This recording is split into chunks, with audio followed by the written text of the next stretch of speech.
We all communicate, whether it's through sign, written, spoken, or even on a subconscious level. The most common form of communication is interpersonal communication, which exists between one person and another.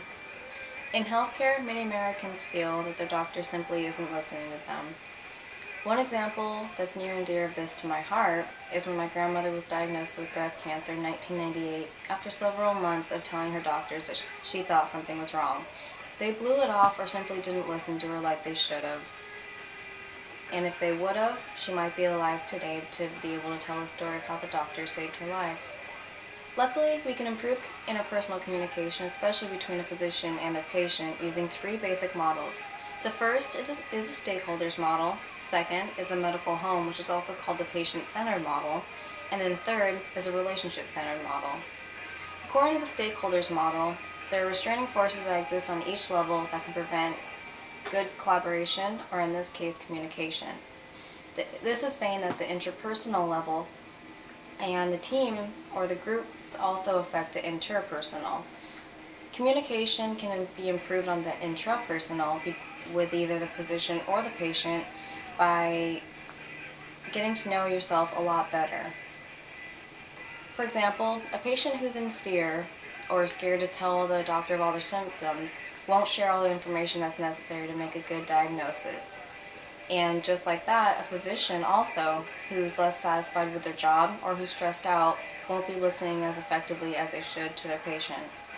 To increase interpersonal collaboration and communication, it's important to first focus on yourself and also with the teams.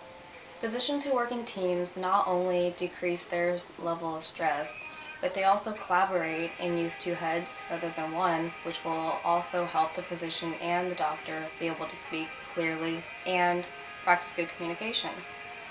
Patient-centered care means that one physician will take care of all the communication that exists, not just with the interpersonal communication, but also that which is beyond.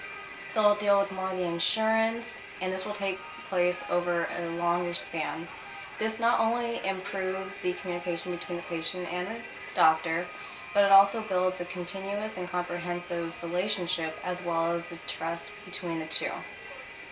Finally, there's a relationship-centered care model, which instead of just focusing on the medical practices or the face-to-face time, it focuses more on the patient and the physician's entire life. It makes good decisions with a holistic approach, and it encourages the doctor as well as the physician, the doctor as well as the patient to be empathetic and to understand one another.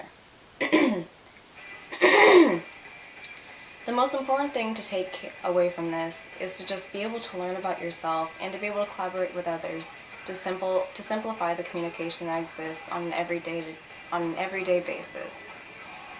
To understand one another, it just takes understanding yourself.